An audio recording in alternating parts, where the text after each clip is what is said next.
Welcome to City Club of Portland's Friday Forum. I'm Mary Margaret Wheeler-Weber, a member of the Friday Forum Board and the producer of today's program. For more than 100 years, City Club of Portland is where civic-minded people have come together to find solutions to our region's biggest challenges. Today, we're a diverse network of people who are eager to learn, connect, and share ideas for a better Oregon. Thank you for joining us at the Sentinel Hotel, where thousands of people are watching, listening in, and participating by radio, TV, and online. Listeners are here via X-Ray FM's website and radio stations, 107.1 FM and 91.1 FM. Live viewers are watching on KGW's website, Facebook feed, and news app. And TV viewers will watch a recording of today's program via Open Signal's community media television stations. We're incredibly grateful for the support of our media partners in bringing Friday Forum to our community. In addition to City Club's valued media partners, our volunteers and staff enable us to put on Oregon's best civic programs week after week. A special thank you goes out to TriMet for sponsoring today's program. Please join me in showing our appreciation to everyone who has made this event possible.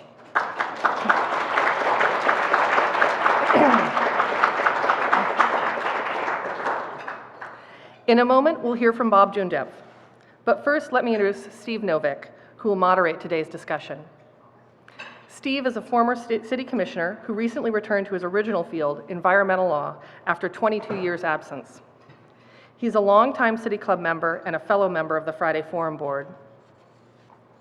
But first, we'll hear from Bob Joondeph, who, for more than 30 years, has led the fight in Oregon to improve opportunity, access, and fairness for Oregonians with disabilities. Bob will be retiring later this year. During his time as the Executive Director of Disability Rights Oregon, Mr. Joondeph helped close the damaged state hospital and the Fairview Training Center, ended segregated employment and sheltered workshops, pushed for the largest investment in safe and accessible transportation in state history, and challenged the use of force against people with psychiatric disabilities. Mr. Joondeph has served as a member of numerous state policy groups in Oregon and was recently appointed to the Social Security Advisory Board. The rights and experiences of people with disabilities is something that touches all of us, one way or another.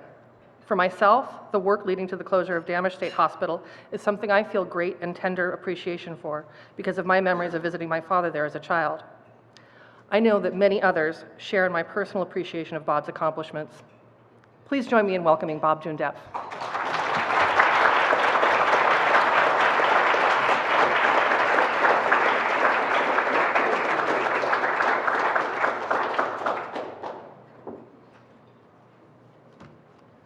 Hi, everybody. First of all, I'd like to thank the City Club and Mary Margaret and Steve and everyone who's come out today to talk about disability rights. This is billed as 30 years of reflection, I guess, in a sense of where we're going to go from here. But when I think about it, it takes me back even further because when I first came to Oregon in 1976 as a VISTA volunteer lawyer, I'd come out of the East Coast as a New Jersey boy, and I ended up in the Klamath County Legal Aid Office, about as far from New Jersey as you can imagine. And boy, did I start having to learn some stuff. And one of the things I learned about was what it was like living in a small Oregon town if you didn't have any money and you had challenges in terms of getting around, in terms of getting employment, in terms of just getting the supports that you need. I moved on from there and worked in Coos Bay and in McMinnville in small legal aid offices and eventually ended up back in Portland, where someone came by my office one day and said, "Hey, how would you like to be on the board of the Oregon Developmental Disabilities Advocacy Center," which is today called Disability Rights Oregon. And I said, "Yeah, I don't have anything else to do. I'm just doing housing law here. That sounds kind of interesting." And so I showed up one day at the first board meeting, and what I found was a group of very excited and angry people who were mostly parents of people with disabilities, many of whom were either in Fairview Training Center or were living in the community with their children and adult children who had no services whatsoever, no services and no assistance whatsoever. And they were kind of pissed about it.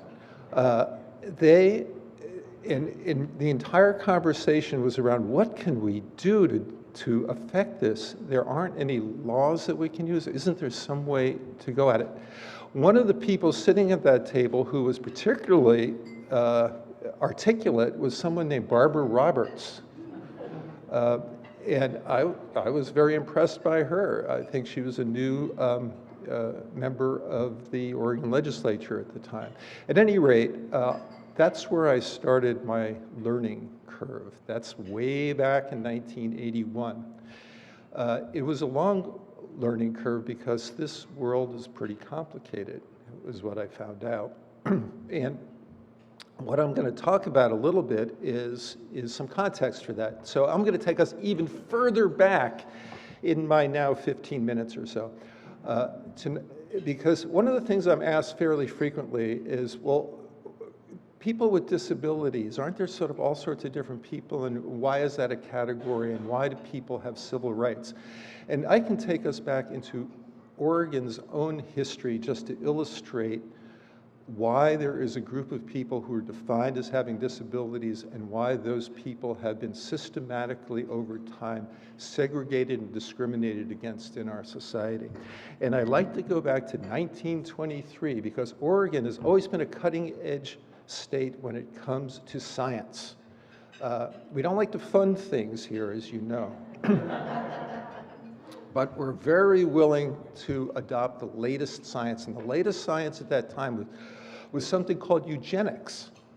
Because back then, as a result of some people thinking about Charles Darwin and interpreting it very weirdly, decided that what the task of society was is to genetically purify the race so that we would all be tall, blue-eyed, blonde-haired, good Americans or Oregonians.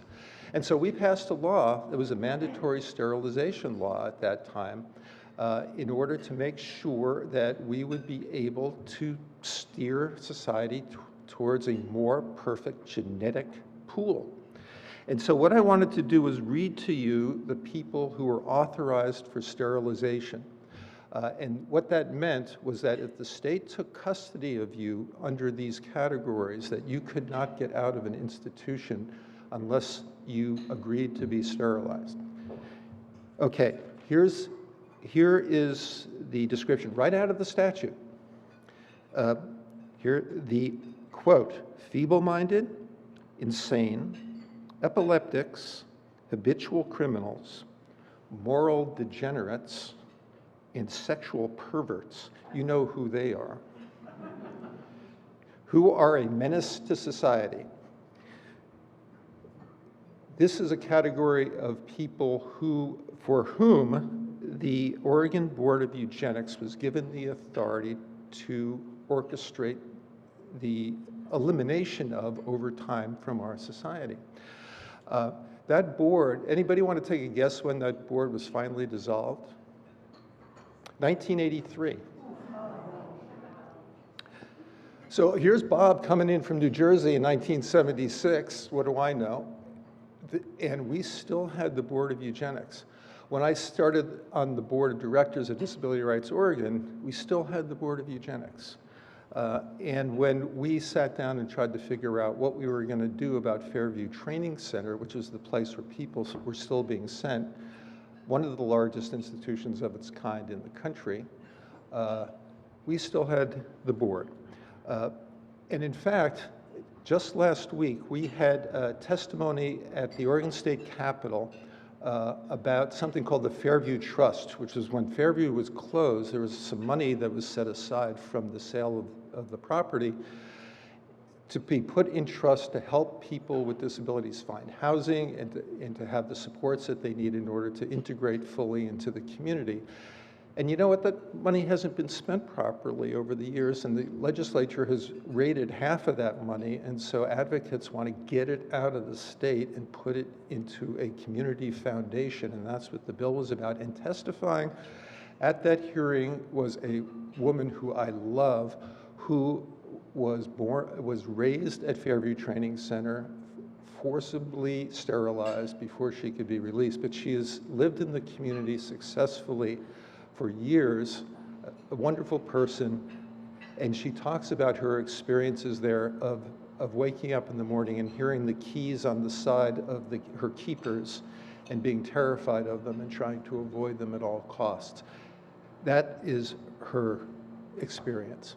So I want to talk to you a little bit really quickly, because I'm taking 30 years and condensing it down now into 10 minutes. Just a few of the things that have affected my work and some of the things that have happened over the years. Because even though I've kind of started out with a bummer presentation, things have gotten better. And so when it comes to the services for people with intellectual and developmental disabilities, we joined with the U.S. Department of Justice. We sued the state. We closed the facility. When the facility was closed, there was a waiting list of over 7,000 Oregonians who were eligible for developmental disability services who were not being served. We filed another lawsuit called the Staley lawsuit, in which we argued that people had a right to apply for Medicaid community services, which they always had, but Oregon had not done it, and that if they were found to be eligible, they had a right to services in the community as a result of a Supreme Court case called the Olmstead case. That case was settled and resulted in a brand new service sector for people with developmental disabilities, an entitlement, if you will, even though that word has been given a bad rap, that people could get those services in the community, and it took years to roll out and become a reality for people, but it's in existence, but that is followed through and been in existence today. But one of the things that we found out, because things are slow to change, they just are slow to change, is that many people ended up in what I call day institutions. So rather than just sort of being in a big institution where they spent 24 hours a day, they were at home, but then all day they went to an institution, which was called the sheltered workshop. And so people were supposedly being trained to work. This was the whole idea behind it. It is sold as work training, but it's not work training. What people did is they sat around and they sorted buttons and put marbles in jars and things like that. So there was no genuine commitment to helping people to work in the community. So we filed another lawsuit. Yes, we file lawsuits from time to time, saying, you know, you're segregating people. The whole idea behind the Americans with Disabilities Act, passed in 1990, for you historians, was that individuals with disabilities, those same people, those moral degenerates, had a right to live in society. Nothing more than that. They wanted, you know, people with disabilities have looked at the American society and said, we want some of that. That looks pretty good. Don't send us off and away, because that's what has happened over time. Long tradition of out of sight, out of mind. Take people, send them to, not to be too provocative here, Wapato. Find an old jail out in the swamps, send people off. We don't have to look at them anymore. Isn't that cool? That is the tradition of serving people with disabilities that the Americans with Disabilities Act has said, no, disability is part of life. And if you're getting to be my age, that's becoming more real. But just think about it, though. Think about, do we all take care of ourselves and are completely self-sufficient? No, we have people in our lives who have limitations. Be they because they're young or they're old or they have some type of a disability. So the idea that anybody who doesn't meet a particular criteria has to be sent off somewhere else is something that the disability rights movement has fought against. I will, and there's many examples of that. And so the things I'm going to kind of riddle off a little bit about this are all about how we here in Oregon and elsewhere have recognized this and are working towards having a fully inclusive society. So Let's talk about Damish Hospital at Oregon State Hospital. When I first came into work at Disability Rights Oregon, it was in the mental health area. I went down to Damish, sat down with the superintendent, a really nice man, and he said, you know, Bob, we don't have rubber walls here. We can't just keep shoving people in here because every day that I have worked here, this place has been over census because everybody keeps sending us people, but there's nowhere for us to send people other than to put them on the bus back to Old Town, which is kind of the way it worked back then. When I went down to Oregon State Hospital, there were dark wards, they didn't keep the lights on. The primary treatment there was television and cigarette smoking.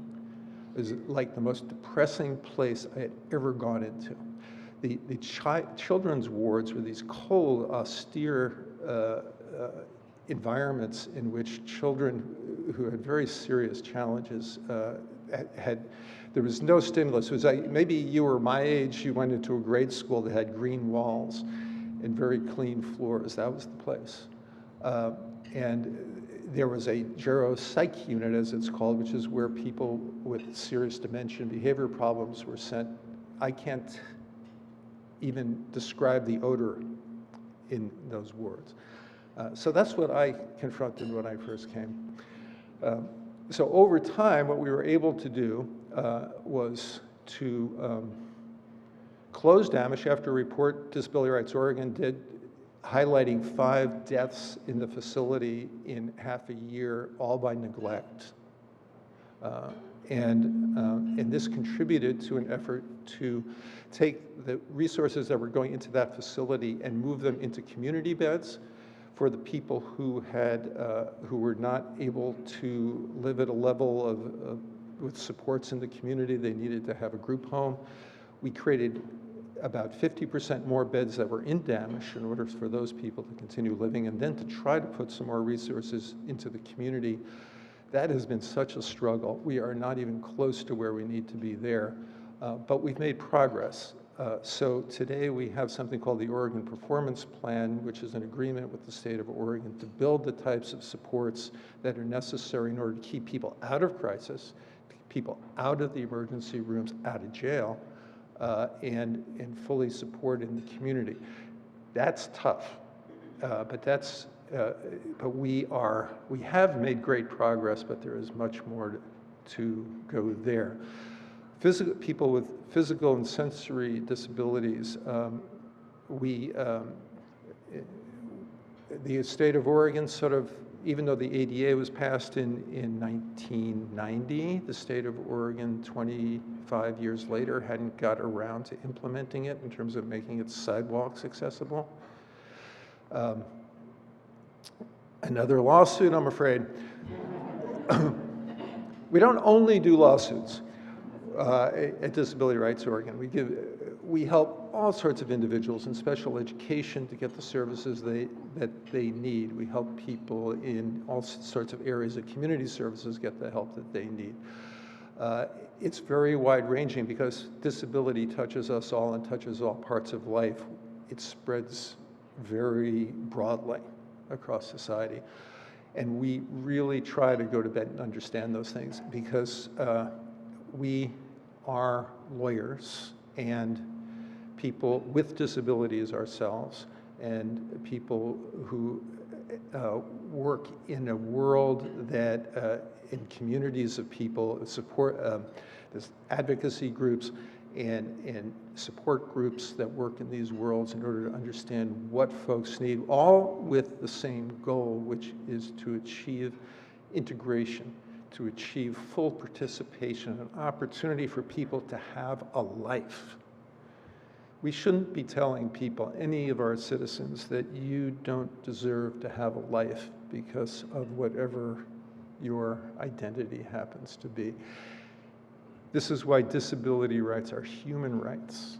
And this is why, and I get kind of choked up about this because I strongly, strongly believe it, is that the more we pay attention, the more we understand that each individual needs to have an opportunity and to have as much openness, not false barriers that they have to cross, that we will all be better for it. And again, we've made progress in so many areas, but there's so much more to do.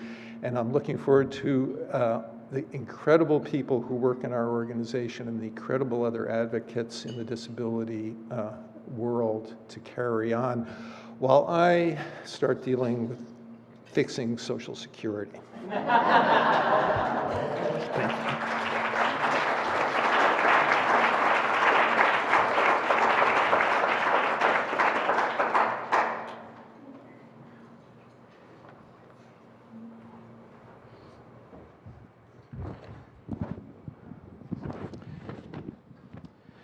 For our radio audience, this is City Club of Portland's Friday Forum. I'm Steve Novick, and we're here today with Bob Joondeph, the retiring, but not shy, Executive Director of Disability Rights Oregon. And before we get started, I would just like to see if we could have a round of applause for our interpreters.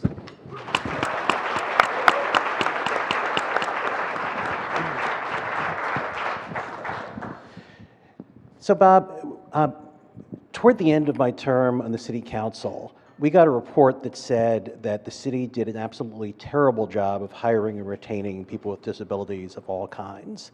I was wondering if you've got some suggestions to employers out there as to what steps they can take to do a better job of hiring, retention, and treating people with respect while they're employed there. You were not alone there. The thing I would say for that, as well as many things, is talk to people with disabilities. Disability is something that you may not appreciate unless you've had that experience yourself. And we need to be a little humble and understand that just because we got a bunch of rules and laws, that ain't going to do it. So part of the ADA, I like to say the ADA is a great law, because what the ADA encourages people to do is talk to each other. And so if you really want to help a person succeed in employment or any other area of life, you need to talk to them about what their needs are. Other than what you've mentioned already, what are some of the projects or cases you've worked on that have had the biggest impact? What projects have wound up having less impact than you had hoped or expected? And what are some issues you've worked on that people just won't have heard of? Whoa.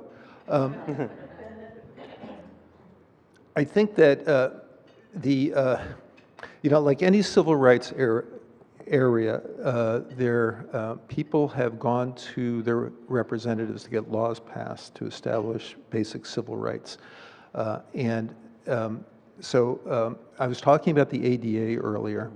We are now 29 years since the ADA was passed, and we are so far from having an accessible community.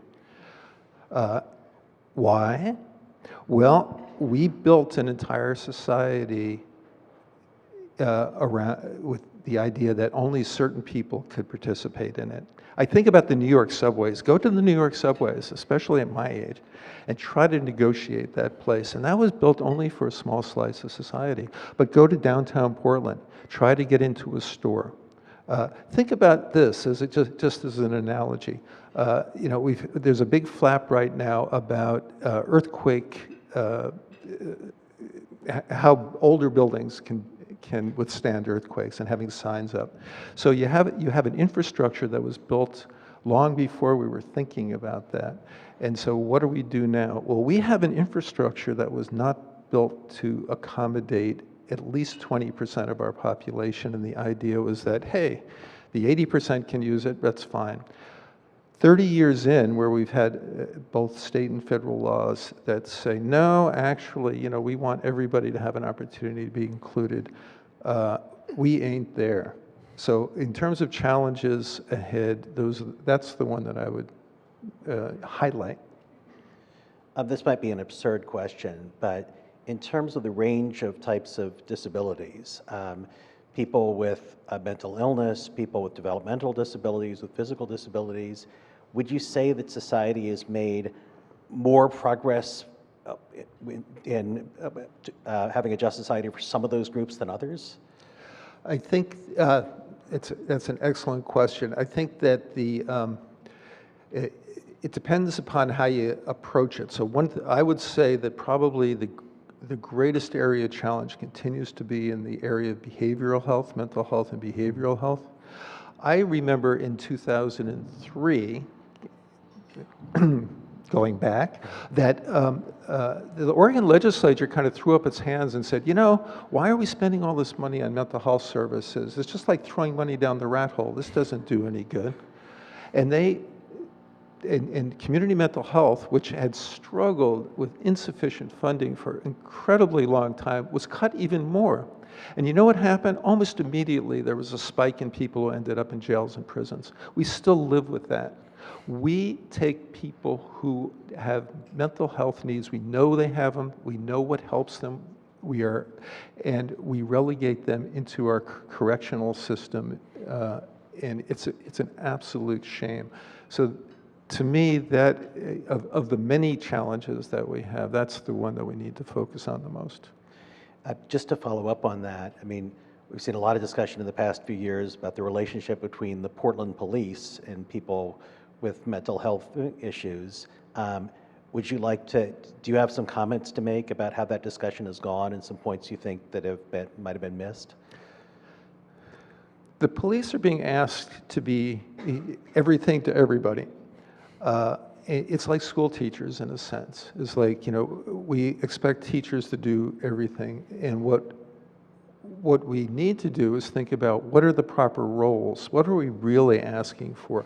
So this is a perfect example of where we think the paradigm needs to change, and the way that we've set things up in terms of corrections and behavioral health needs to change. If our goal is to make sure that we're not using our jails and prisons as substitute mental health facilities, we need to have more mental health people doing outreach, doing crisis response. We need to do screening at the jailhouse door so that we're not putting people in cells who are psychotic, for whom, think about having a major mental illness and thinking about the stress that causes. You can't even rely upon your own mind on any given day. Mental health results in poverty. Poverty is incredibly stressful. Jail, I can tell you, is incredibly stressful. So what we do, this is an analogy to Fairview Training Center. I'll just do it. When I first went to Fairview Training Center, what I noticed is that we took babies who we identified as having developmental needs. And we took away all the things that they needed in order to develop properly. We took away their family contacts, we took their ability to develop language, to develop socialization, to have opportunities to learn, be schooled, to vocational structure. We just said, you know, you have limitations, we're going to take those away. What we do with people with mental illness today is we say, hey, you're a person who has some real stress problems and challenges, so we're going to make your life as stressful as we can. And then we expect something different from the outcome. This is ridiculous. So, not that I feel strongly about it, Steve, but we need to rethink how we use our public dollars in order to serve people. Do you think it's possible that maybe people other than police should be the first responders to calls that seem to have something to do with mental health? Absolutely. Our first respond, and police will tell you this. There's some real, what we've done is that we've picked, which I think is a progressive idea, is that, gee, let's find some police officers who have particular skills and understanding in order to be first responders. Well, why don't we have people who are trained professional mental health people to be first responders? And again, if you talk to people, say, for example, from Cascadia Mental Health, they say, we know how to do this. We're really good at it, but we have about 10% of the resources that we need in order to do it effectively. We need to put those resources there. What's it like for you to do this work as a person who doesn't identify as having a disability and has what that's like changed over the years? Yeah, that's a good question.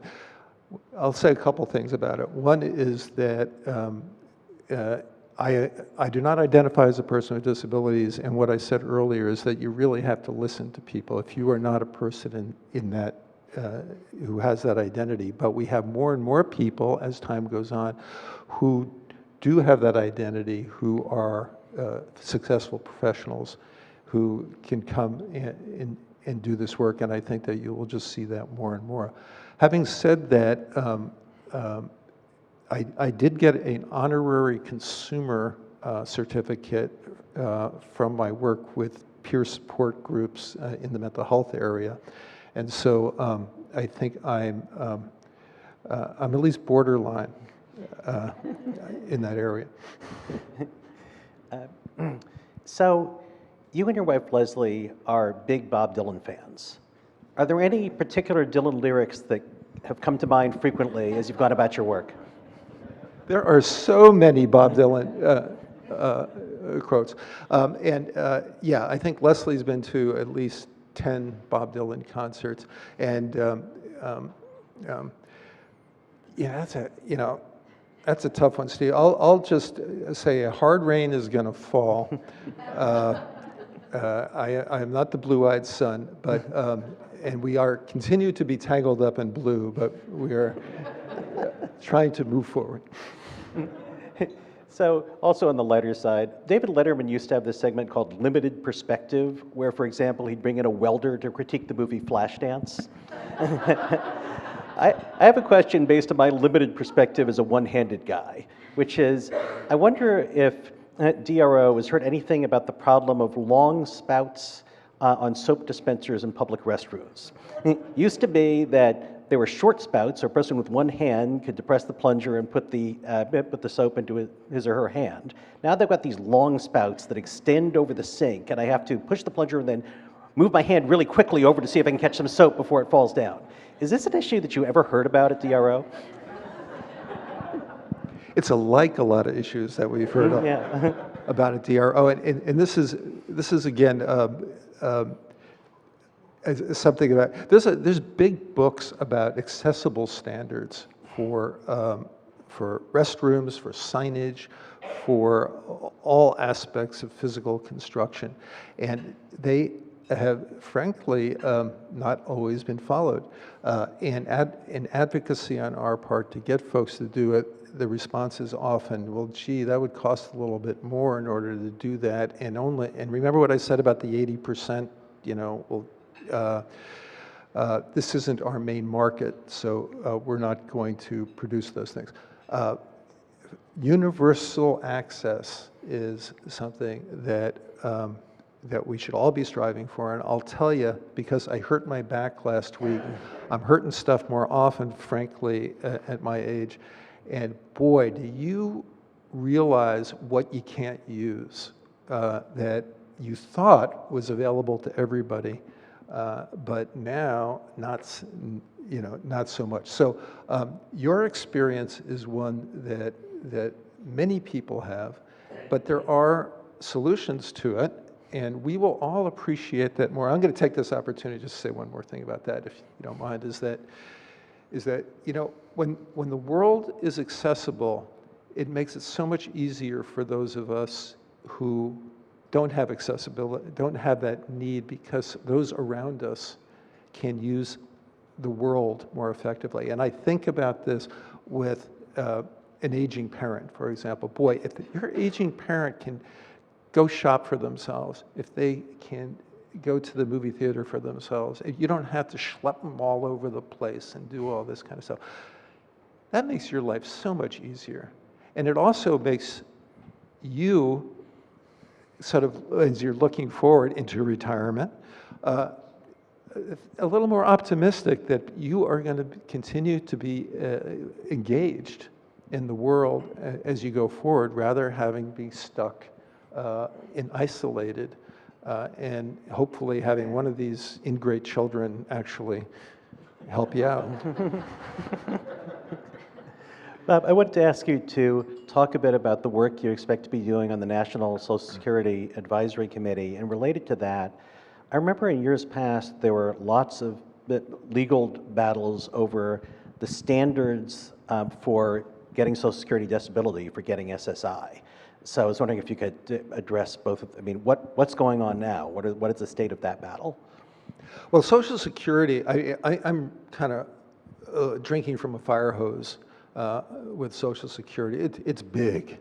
You know, less than a 0.05% of the people being affected by something means thousands of people, and it's really important for us to be making sure that people who need these benefits get them as quickly as possible, and that there's a fair way to determine who's eligible and who isn't for the disability benefits, and that these vast numbers of folks can get the attention that they need, and that it's done fairly. So what you highlight, Steve, is something that is continuing to be, I would say, struggle may be, I'll use the word struggle, that we need to continue to make this work as efficiently as possible and to make sure that the people who get the benefit, need the benefits, get the benefits. I'll say one more thing, another hobby horse of mine, but I think it's very important for me and something that I'm paying attention to in my Social Security work is that, again, going back in time, it used to be the idea was if a person had a disability and we certified them as a disability, now they were done with life. And we sent them off. They would never work again. They would never be productive. We just give them some money, goodbye. Or the alternative was, you're not eligible, so you're on your own. You don't need any help. You don't need any assistance. Well, that is a false paradigm. And what we're recognizing more and more is that to the extent that we can give people opportunities to be as productive as they can, and not penalize them for being productive, but help them. If a person's worried about working and that they're going to lose their health insurance, for example, that's ridiculous. We need to provide people with the supports to be productive. We don't need to use our disability benefit world to create dependency and isolation. So we need to change that whole paradigm, and that's one of the things that I'm really hoping to improve when I work on this board.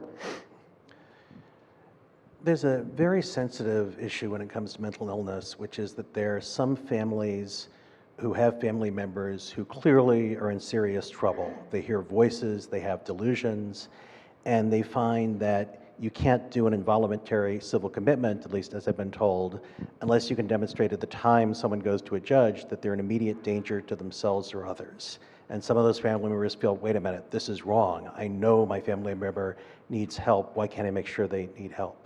What are your thoughts on that? Yeah, everybody should be able to get help when they need it, but you have to get the right help. And what we have now, again, and we're still living with an old system in which the public thought, or at least the idea is we have this big building and that we're going to send people into this building and somehow they're going to get better there. And in the old paradigm, they're going to stay there forever. In the new paradigm, they'll get out at some point. So think about the things that go into the problem that you just identified, which is how do we identify people? How do we get them the help that they need as early as possible in order to mitigate their symptoms? How do we assure that if people are going to need a higher level of service, hospital level, how do they go to a good place? And that's actually why we fought to get rid of those old mental hospitals and have decently funded, good state facilities. And then what happens afterwards? If you send somebody to the Oregon State Hospital and their mental health symptoms are stabilized, what happens next? And right now, we have I will use a technical term, lousy set of options on that back end. And one of the reasons that I think it's important for us to think carefully about this is that there are limited resources. We have to make realistic decisions. And pushing more money into state institutions, given the amount of money we have, is in my view, is really counterproductive. Because if we don't set up the housing, the supports, community services, the crisis respite, diversion from the community, from the criminal justice system that we need, because we funded a bunch more state hospital beds, we're all going to be losers. It's in time now to move to our audience questions. Again, for our radio audience, this is City Club of Portland's Friday Forum. I'm Steve Novick, and we're here today with Bob Joondeph, the retiring Executive Director of Disability Rights Oregon. And now let's see, do we even have a microphone for people to ask audience questions? Yes, we do.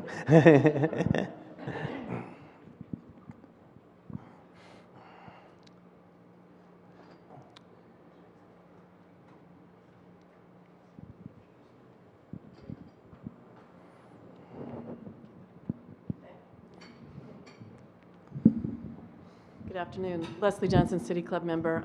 This is kind of a follow-up to the last question. My experience with family is about mental health issues, and I grew up in Salem, not far from Damish and Fairview. We did, our church group did volunteer work there. I have a vision that is not very pleasant now of what the inside of that looked like. I understand why those needed to go away, but when you live that cycle with a family member of crisis and treatment makes them feel like they don't need treatment, and they're back out, but they really can't sustain a safe and comfortable lifestyle. It still feels like we're missing a warm, safe place that we can require them to stay, because they'll never be convinced that to make that decision on their own, or you can't keep them in that place because of their condition. That loop is a really hard thing to watch, and that's where I see the big gap. Is there a place that we need to be creating? And if so, what does it look like, and how do we get that movement started? The answer, my answer would be yes. But it isn't. This is one of the hard parts here, is the idea of how do you create a service or a support that a person is going to want. Maybe someday we will be able to cure schizophrenia, but we're not there yet. So the question is, what type of service and support is going to be successful in helping a person genuinely? And what I have seen is that there's been very successful models out there for creating that, but they do take quite a bit of resource. For example, just some ideas is peer supports, to having people with lived experience of mental health to be able to help as a touchstone for people and keep tabs on them. And when a person has a need, if it's food or they get into trouble with their residents, and these sorts of things, can intervene and make sure that there's some help in negotiating the world.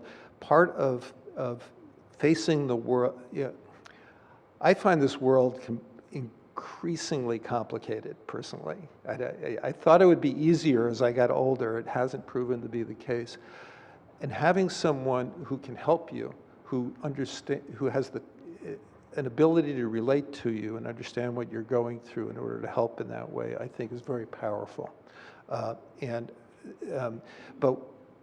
again, if you look at some of the initiatives that are coming up in the legislature that I think are progressive, they're talking about coming up with the types of resources that are necessary to move a system forward in that direction. Some of what I would suggest are retrogressive initiatives is, gee, if we could just commit people more easily and stick them into this big place, that's going to take care of things. It's not. I think we need to be thinking about what are the types of community supports that we can create for folks, and stable housing for people to decrease their stress level, to have something that is attractive for folks. And what something else just is family support. So people who have the types of, who are the natural supports for individuals to be able to learn more effectively how to relate to people and how to give them options that are more attractive.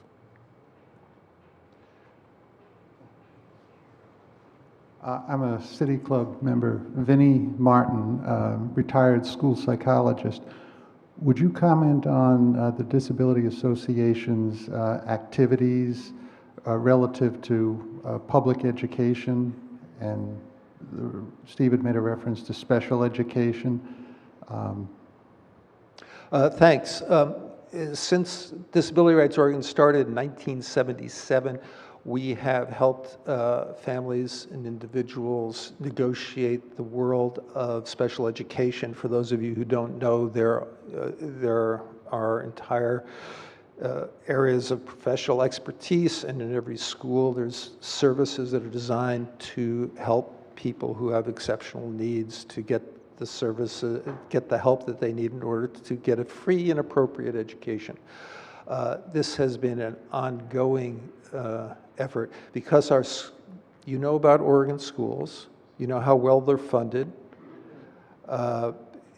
In Oregon, schools get 1.5 times the per capita funding if a kid is identified as having a disability, but the school district doesn't have to use that extra money for special education. So there's always this tension in schools in terms of the quality of services.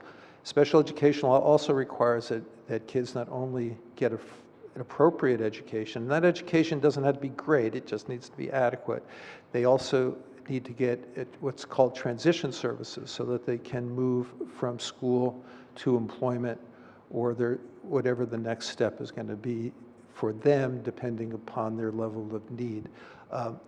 One of the things that we have been working on quite a bit recently, and we just filed a lawsuit. How did I get back to lawsuits? About is that there's kids, oftentimes kids with autism, but kids who have real behavioral problems who can end up blowing out of their school because of a meltdown or that type of a problem.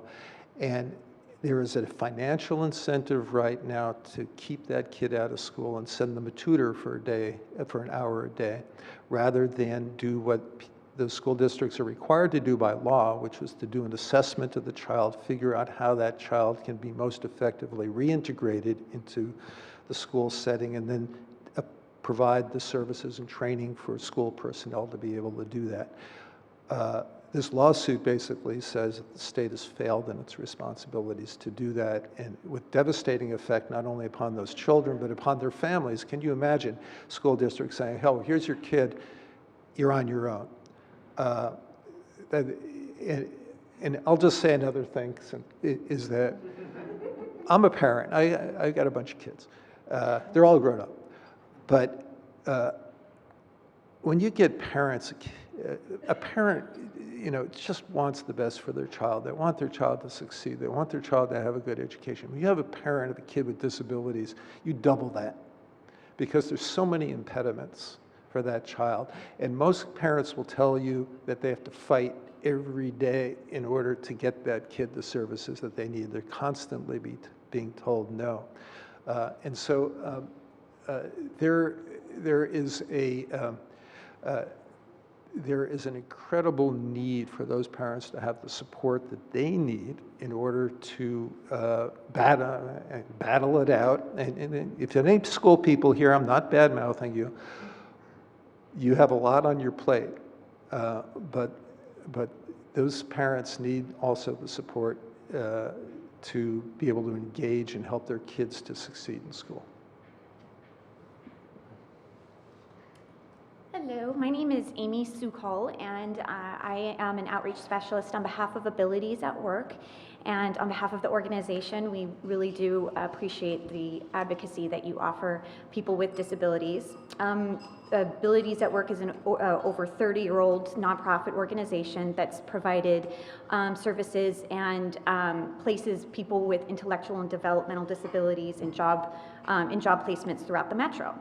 And so my question is, how do you encourage employers to implement accommodations in the workplace for people with disabilities? And just as an anecdote, I just want to say that as an outreach specialist, we encounter employers who are only interested in a candidate that can meet all of the job criteria, and that's in the public and private sector. So fundamentally, how do we encourage employers to modify the workplace and understand we're also not just a temp agency, we provide long-term economic opportunity. So what would your suggestions be on maybe changing or encouraging the perspective of employers that modifications are not possible?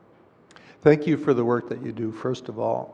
I know that particularly for people with intellectual developmental disabilities or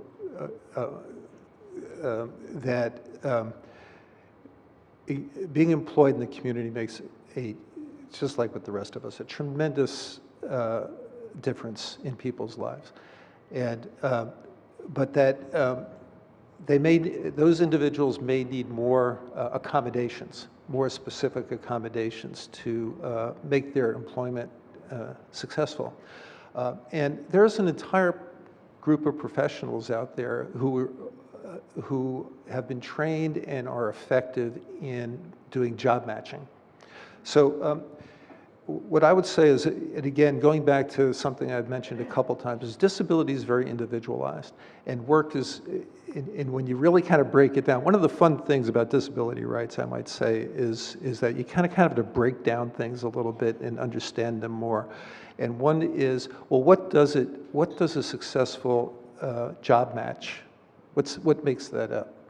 Now, I've worked at my job for a long time. There was a good job match there. My skills and my passions met what were being asked in that sense. My board president is here, don't talk to her. Jen Campbell, thank you, Jen. What I have seen as successful is that individual contact, is that the supported employment personnel goes out and makes the contact with the employer, talks about the employer's needs, has an individual who can actually fit a need for that employer, and that liaison, if you will, is able to describe to the employer how this person will be value added for them. That can be frustrating, it can be difficult because there's a lot of education involved, but many employers that I've seen take comfort in knowing that there's a person like you who is there to help if there's a problem, because they may be uncomfortable or unused to someone with a particular type of disability. So thank you very much for the work that you do, and I think you will continue to do that individual work in order to help a person get the proper match.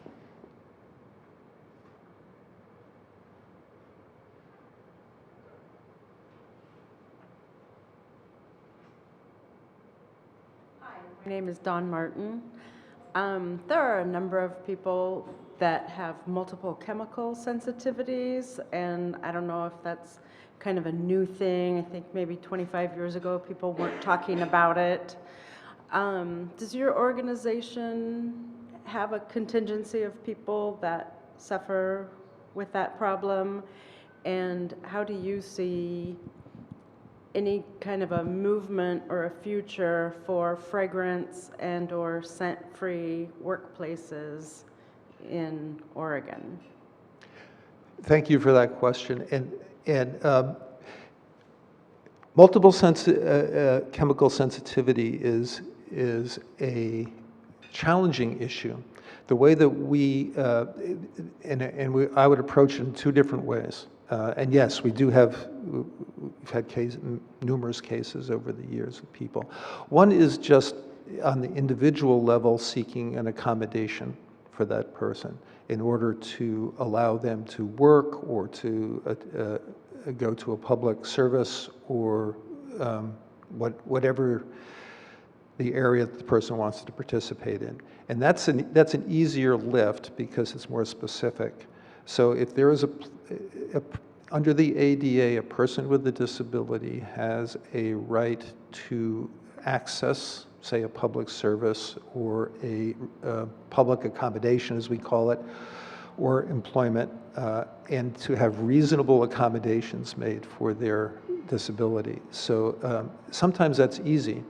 So if there is a person who has those sensitivities and they're on the job, there can be ways to modify the environment so that they can successfully be employed there. When we start talking about much broader issues like, gee, can't we make the entire world safe for a sensitivity, that's a bigger lift. And I would suggest that that's more of a policy issue than a legal accommodation issue. I think I'll leave it at that because that's probably the best I can address it in a short answer. Hi, I'm Colin, and I'm still a City Club member. And I'm wondering, I look at sort of the data around, from OHSU, around more than a quarter of Oregonians live with a disability, and then I look at our legislature or our mayors across the state, and it seems like a far smaller percentage of folks. And so I'm wondering, how do we build power and amplify power for folks with disabilities? Yeah, thank you. I'm reminded of the talking to some person who had a store who had a bunch of stairs in front of the store, and I said, well, how do people with this who have mobility impairments get into your store? And he said, nobody's ever come here with a mobility impairment.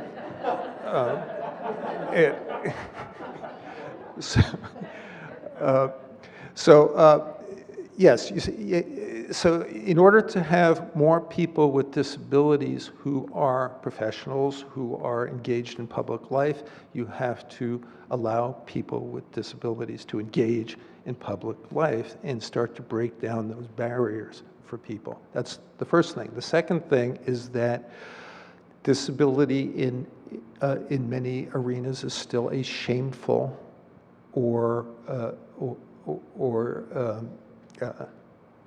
well, what I'm trying to get at is that, especially like in the legal profession, lawyers are supposed to be strong, right, Steve?